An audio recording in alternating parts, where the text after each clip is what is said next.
What's up guys, my name is here. Today we're going to be doing another video, and today we're going to be doing the challenge, yes, the last challenge, try not to cry. So this guy is John S.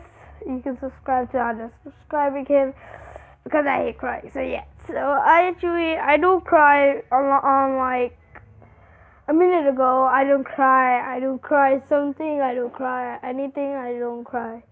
Okay, so actually let's just start this, like and comment below, and yeah, let's start this try not to cry challenge.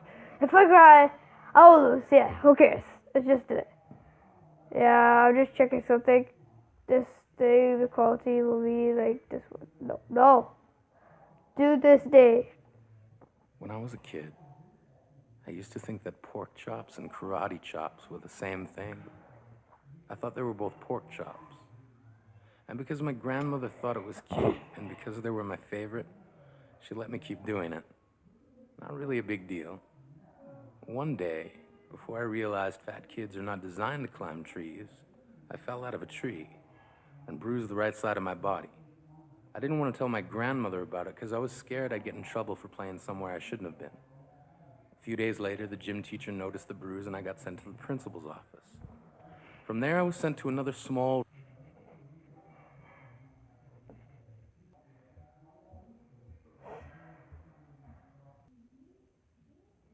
room with a really nice lady who asked me all kinds of questions about my life at home. I saw no reason to lie. As far as I was concerned, life was pretty good. I told her whenever I'm sad, my grandmother gives me karate chops. This led to a full-scale investigation, and I was removed from the house for 3 days until they finally decided to ask how I got the bruises. News of this silly little story quickly spread through the school, and I earned my first nickname, Pork Chop. To this day, I hate pork chops. I'm not the only kid who grew up this way. Surrounded by people who used to say that rhyme about sticks and stones. As if broken bones hurt more than the names we got called, and we got called them all. So we grew up believing no one would ever fall in love with us. That we'd be lonely forever. That we'd never meet someone to make us feel like the sun was something they built for us in their tool shed. So broken heartstrings bled the blues as we tried to empty ourselves so we would feel nothing. Don't tell me that hurts less than a broken bone. That an ingrown life is something surgeons can cut away. That there's no way for it to metastasize, it does. She was 8 years old. Our first day of grade 3 when she got called ugly. We both got moved to the back of class so we would stop getting bombarded by spitballs. But the school halls were a battleground where we found ourselves outnumbered day after wretched day. We used to stay inside for recess because outside was worse. Outside we'd have to rehearse running away or learn to stay still like statues, giving no clues that we were there in grade 5. They taped a sign to the front of her desk that read, "Beware of dog." Sorry about that. Day, despite a loving husband, she doesn't think she's beautiful because of a birthmark that takes up a little less than half her face. Kids used to say she looks like a wrong answer that someone tried to erase but couldn't quite get the job done. And they'll never understand that she's raising 2 kids whose definition of beauty begins with the word mom. Because they see her heart before they see her skin. Because she's only ever always been amazing. He was a broken branch grafted onto a different family tree. Adopted. Not because his parents opted for a different destiny.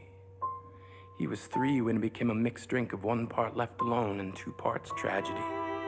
Started therapy in 8th grade. Had a personality made up of tests and pills. Lived like the uphills were mountains and the downhills were cliffs. 4/5 suicidal, a tidal wave of antidepressants, and an adolescence being called pauper. 1 part because of the pills, 99 parts because of the cruelty.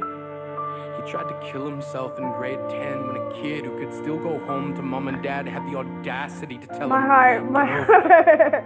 as if depression is something that can be remedied by any of the contents found in a first aid kit. To this day, he is a stick of TNT lit from both ends. Could describe to you in detail the way the sky bends in the moments before it's about to fall.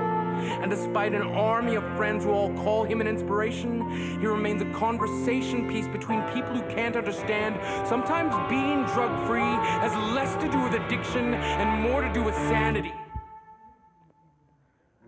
We weren't the only kids who grew up this way. To this day, kids are still being called names. The classics were "Hey Stupid," "Hey Spaz." Seems like every school has How's this sad? It's getting updated every year. And if a kid breaks in a school and no one around chooses to hear, do they make a sound? Or they're just background noise from a soundtrack stuck on repeat when people say things like kids can be cruel. Every school was a big top circus tent, and the pecking order went from acrobats to lion tamers, from clowns to carnies. All of these miles ahead of who we were freaks. Lobster claw boys and bearded ladies. Oddities juggling depression and loneliness, playing solitaire, spinning the bottle, trying to kiss the wounded parts of ourselves and heal. But at night, while the others slept, we kept walking the tightrope. It was practice, and yes, some of us fell. But I want to tell them that all of this is just... Guys, this is not sad. I'm not crying, by the way. I'm not crying, by the way, but it's not that sad. Yes, I completed it. I completed the try not to cry challenge. I didn't cry. No, look, you cannot see me. I'm not crying. See. Okay,